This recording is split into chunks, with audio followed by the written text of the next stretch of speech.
Hello, welcome to another EagleSix Airsoft video. We have today a G36C. We don't often get these, to see these. They're always on for sale, but we don't often get to see them. So a lovely replica. It's the next gen version with obviously a decent hub unit and the recoil system. Unfortunately, they don't have the bolt stop, but they're still lovely replicas. Some of the early generation of next gen recoil. And yeah, I really like these. Just the size, the feel, the weight. So always surprised that they don't sell more. This one's got a level 4 package. So we've got the EagleSix upgrade spring, the M90, the Prometheus Tightbore barrel, Firefly Hop Rubber, and the Prometheus hard gears and the 6mm bearings. We've chronoed this one at 347 on 0.2s and 263 on 3.2s, and it's got a 1600 Lipo installed here for testing, and we're ready to go. So we'll get some rounds down range.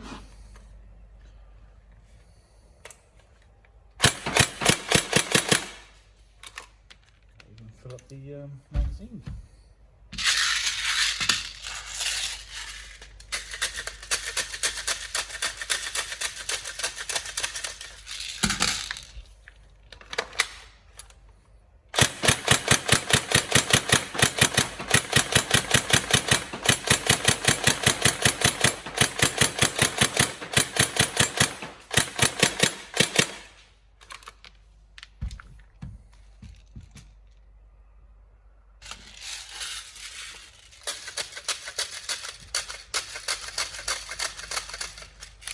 Sometimes I'd just love to have chats with Marie, and there's specific questions, I'd love to ask for them. So just like I know we're never going to get answers on some of this stuff, but just specifically, history-wise with regards to when this one come out, it's quite a while ago now, so it's about 9 years, and obviously it's shortly after the AKs, based on the version 1 NGRS system, just little things like. Recently we've been working on the PSG ones, and they have obviously blowback, pre-cocking, active braking, they feed every last BB. They got some amazing features on guns that are sort of 26 years old, in terms of design, and then obviously we start to see obviously lots of new innovations, and obviously eventually the next generation recoil series, and which is the next generation of AEG, and all these evolved rotary style hop units. The PSG one actually had rotary style hop unit. What was interesting is obviously that feeds every last BB.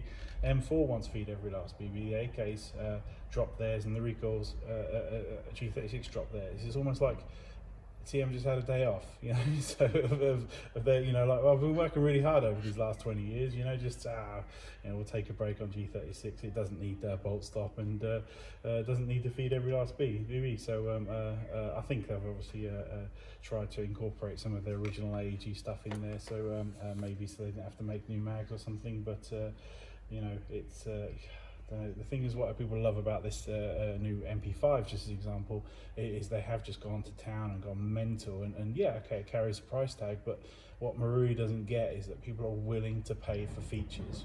You add the features into the guns, all these cool new things, making it almost like as realistic as possible. People are happy to pay it at this price point, so yeah, I would obviously love to see possibly in the future at some point. I know it's probably not going to happen, but obviously a new G36, maybe with a resin construction, maybe with the M system.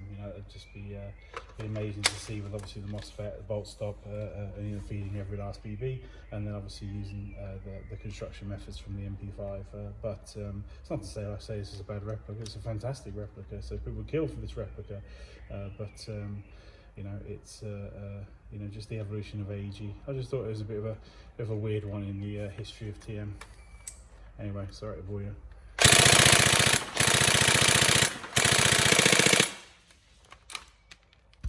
So in terms of obviously the rounds, magazines, they're quite low capacity, 50 rounds I think, again.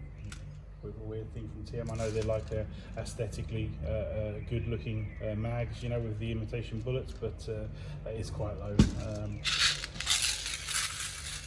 So yeah, we do recommend obviously 3.2 ammo on this build, absolutely. So for small rounds, although new Pro 120 round mags fit as well, so you can just go ahead and use them if you don't want to use the TM cool looking ones.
There we go, all tested. We hope you enjoy. Lovely looking gun. Any problems, let us know. So, but otherwise, we really hope you enjoy your replica. Okay, have fun.